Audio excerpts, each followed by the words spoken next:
అధ్యాసితాం తదాత్ర మునీంద్రైరాశ్రమాన్ శుభాన్.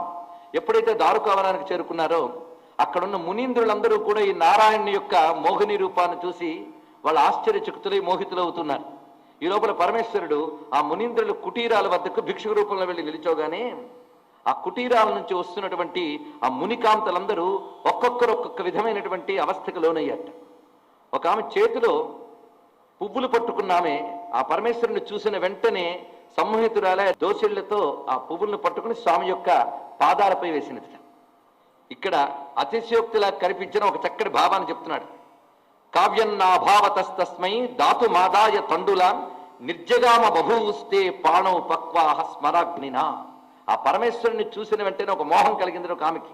ఆ మోహం తీవ్రమైన తపనగా ఆమెలో జ్వలించింది. చేతిలో బియ్యం పట్టుకొచ్చింది వేద్దామని. ఆ పట్టుకొచ్చినప్పుడు వేడికి ఆ చేతిలోనే ఉడికిపోయేటండి బియ్యం.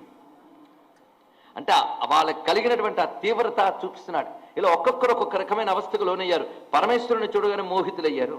ఎలాగైతే కృష్ణస్వామిని చూసిన వెంటనే గోపికా కాంతలకు కలిగిన మోహం ఎలాంటిదో అలాంటి మోహమే ఇది కూడా. వాళ్ళు అలా మోహితులవుతూ ఉండగా దీనిని గమనించేట ఋషులందరూ కూడా ఇదేమిటి, ఇవాళ ఒక మోహిని కాంత ఒక జగన్మోహకుడు వీళ్ళిద్దరూ తయారై వచ్చి మొత్తం ఈ వనంలో ఉన్నటువంటి వాతావరణాన్నే మార్చేస్తున్నారు. పైగా ఈ స్త్రీలందరూ సామాన్యులు గారు, సాధువులు. ఈ సాధువులైనటువంటి స్త్రీలందరూ కూడా వాళ్ళ పతులని ఆ యజ్ఞములని యాగములని వీటన్నిటి కూడా విస్మరించి ఆ కనిపించినటువంటి భిక్షుకుడు మోహంలో పడ్డారు. అథ తేషు కుశం క్రుద్ధాః కేచిద్ వృద్ధాః తపోధనాః. అక్కడ ఉన్నటువంటి వాళ్ళలో పెద్దవాళ్ళైనటువంటి వాళ్ళు, తపోధనులైనటువంటి వాళ్ళు ఈ పరమేశ్వరుణ్ణి చూసి ఒక చేతిలో కపాలం మరొక చేతిలో డమరకం పట్టుకున్నటువంటి ఇతనెవడో కాపాలికాకృతి కోసౌ ప్రాప్య ఆశ్రయాన్. ఇక్కడికి వచ్చినటువంటి వాడు నిర్భయంగా ఒక కాపాలిక వేషం ధరించి మన ఆశ్రమాల్లో చేరి ఇక్కడ వాతావరణాన్ని అంతను కూడా మార్చివేస్తున్నాడు అని చెప్పి ఇతన్ని ఏ విధంగానైనా మట్టు పెట్టాలి అని నిర్ణయించుకున్న వారై వారు కోపంతో ఒక అభిచార హోమాన్ని తలపెట్టారు.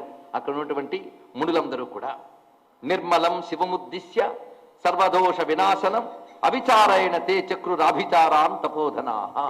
ఏ దోషము లేనివాడు అన్ని దోషాలని పోగొట్టగలిగేవాడు శివుడు. శివునికున్న విశేషాలు చెప్తున్నాడు. నిర్మలం సర్వదోష వినాశనం.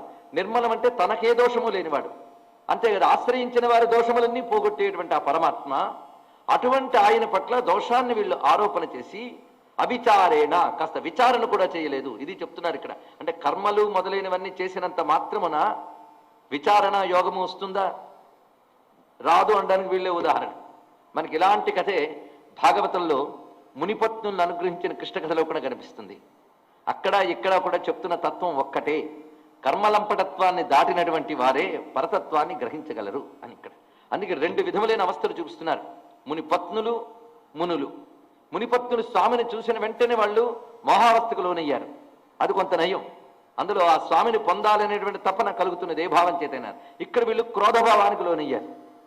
ఎందుకు? మేము యాజ్ఞికులము, మేము చాలా మహానుభావులం, అలాంటి మా యొక్క తపస్సునే ఇతడు దెబ్బతీస్తున్నాడు, ఇతన్ని మా తపశ్శక్తి చేతే ఎలాగైనా మట్టు పెడతాం అనుకున్న వారై వారు ఒక అభిచార హోమాన్ని చేస్తున్నారు.